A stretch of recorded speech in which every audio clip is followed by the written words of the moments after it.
Yes, you read the title, and your boy Lemon got you. But we getting PS5 in less than 3 weeks and the Xbox Series X and S in less than 3 weeks. Now, what next-gen TV will be great for you and your performance and give you all those tremendous new abilities in these next two systems? Well, that's why we're here today. Roll that intro.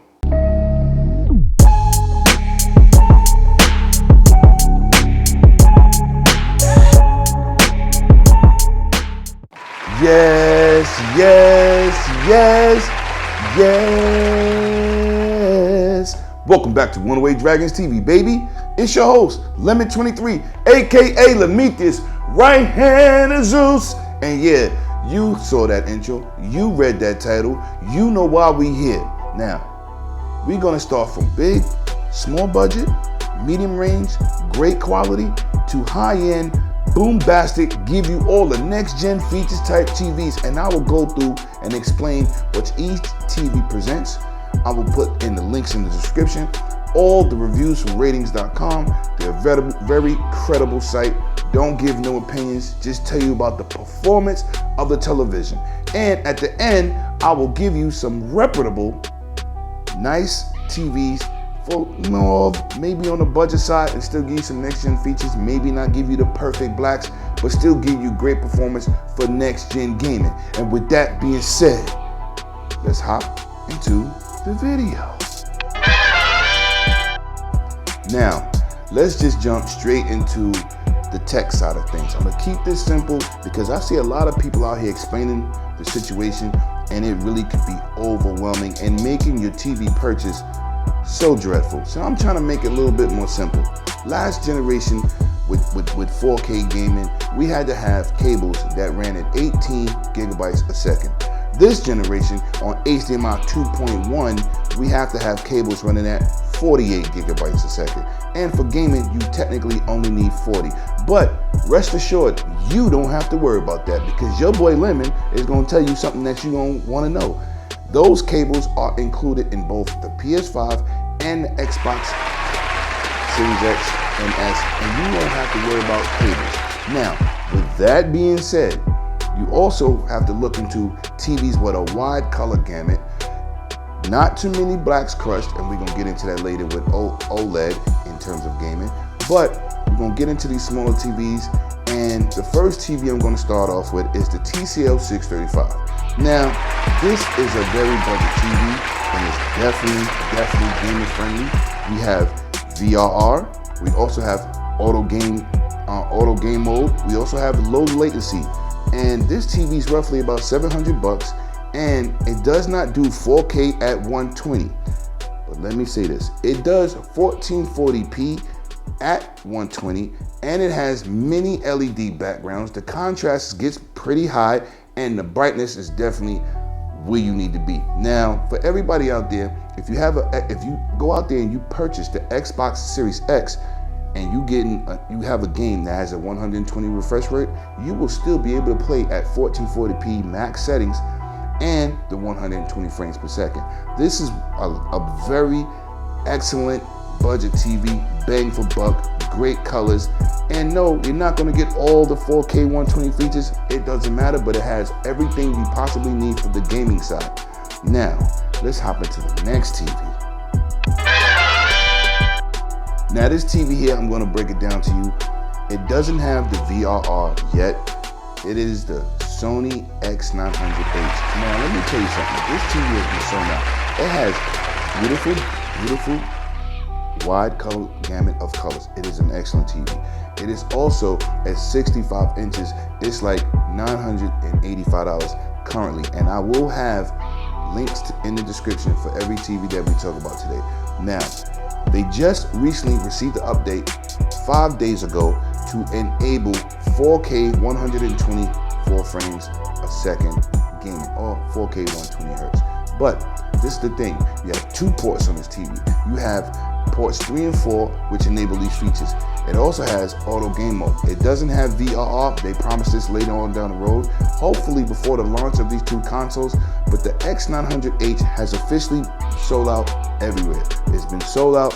People ran out there, they went and got this TV. They know it's good for gaming features, and everybody as Sony said, they're waiting for that promised update for the VRR, which is excellent. And we're going to talk about VRR a little bit later. And what a lot of people on YouTube and these news articles have not really been explaining. This is why in this video, the #1 TV I picked is ultimate for gaming, but has a slight problem in a major department. But the X900H is a very, very good TV.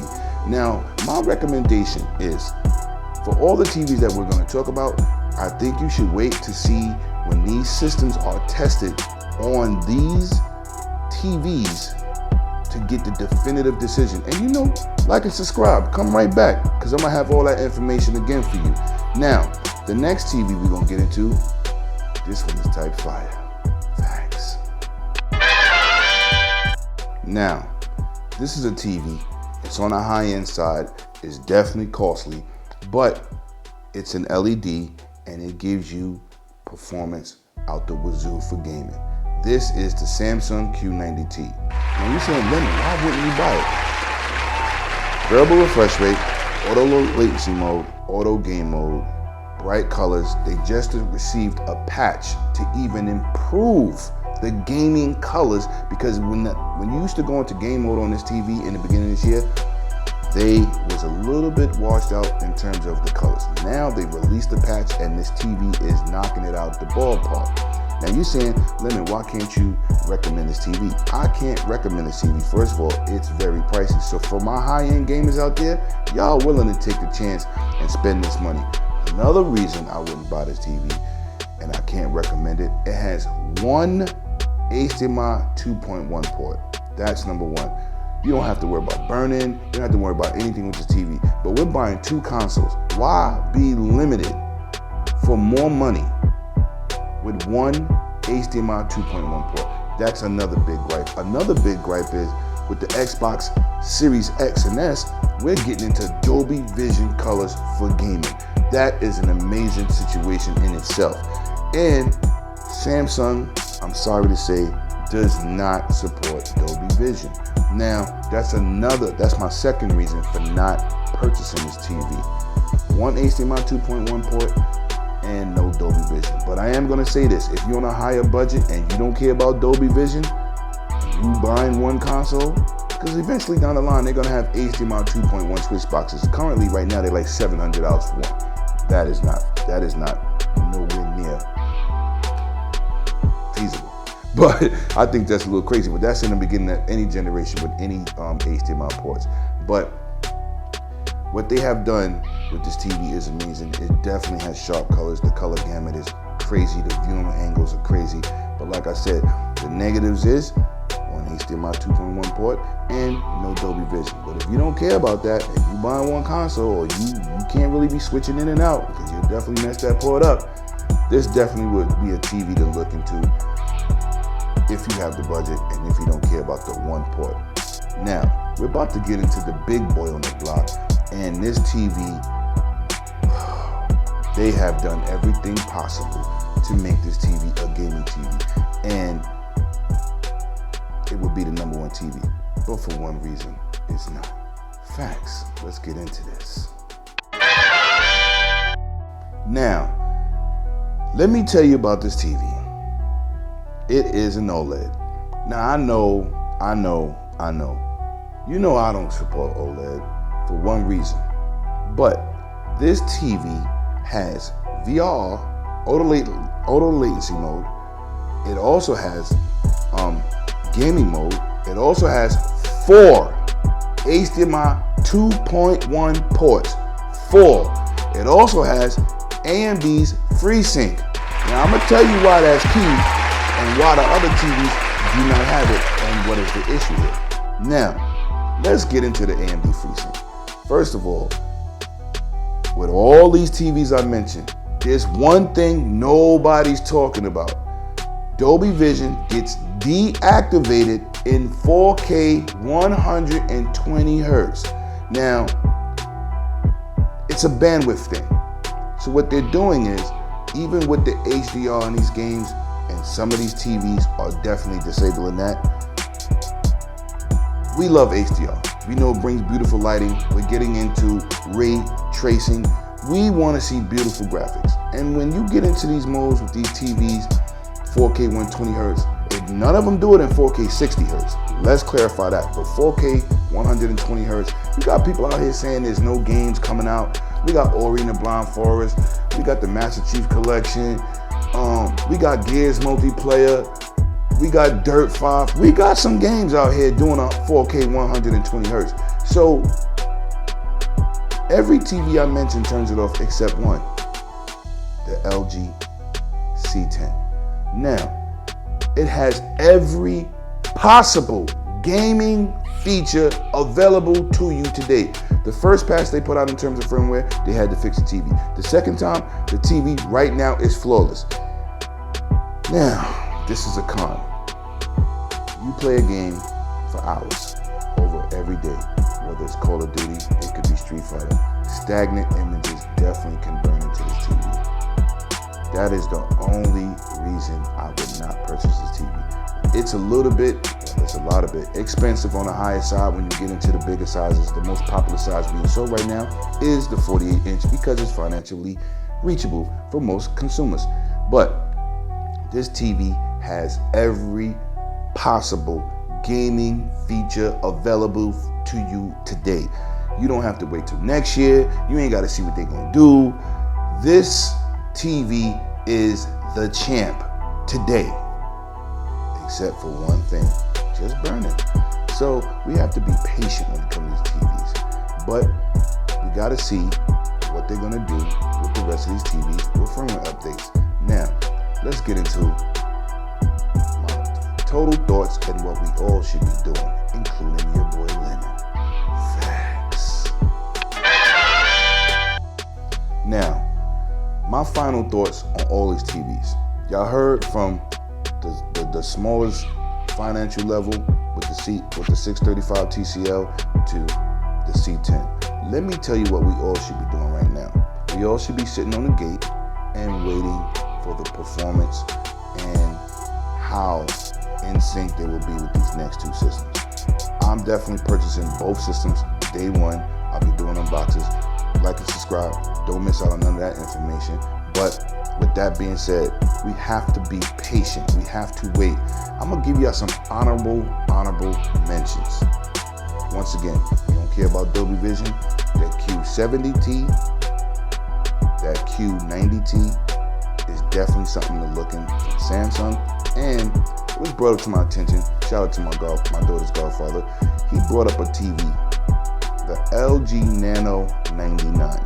Now, we know there ain't no 8K content, but this has all the features of the C10, but in a LED TV. They just use nano technology, which is their version of quantum dot, which brings a brighter color gamut. The TV also has a high brightness of over 2,500 nits. Those are just honorable mentions. I didn't say go buy them, but those are something I'm looking into right now. Well, the Nano 99 I'm looking into, but nobody credible have seemed to be talking about this 8K television. Now, I know people out there, there's no 8K content, Lemon. Well, facts. But this is a gaming TV situation, and it covers every gaming feature that we want. 4 HDMIs, HDMI 2.1s, and at full bandwidth at 48 gigabits. So that's a TV to look into. It's kind of expensive. The 75 inches, about $4.5 grand. And the 65 inch is at $2,300 to $2,600. So it's still a pricey TV, but is it worth it? I'm gonna look into that and I'm gonna get back to y'all with that one. But my thing is, listen to One Way Dragons. I'm gonna be back with some more information, especially post-launch. And I'm pretty sure these TVs will be tested before Black Friday. That is the key. These TVs, everybody's gonna be rushing to see how they perform with the next gen systems. Y'all see it, the next gen systems, facts. But with that being said, like and subscribe. Listen, man, don't go out there Don't rush. Come back for some more tech news. I'm trying to keep it as simple as possible so everybody understands. And listen, I'm gonna look into these TVs. I'm gonna come back with some more. I don't know. Next gen is heating up. 3 weeks. I'm excited. I don't know who's gonna be the king. I don't care. I'm gonna be on both consoles. And with that being said, hit me in the next one. And I'm out. Cheers. Next gen, baby.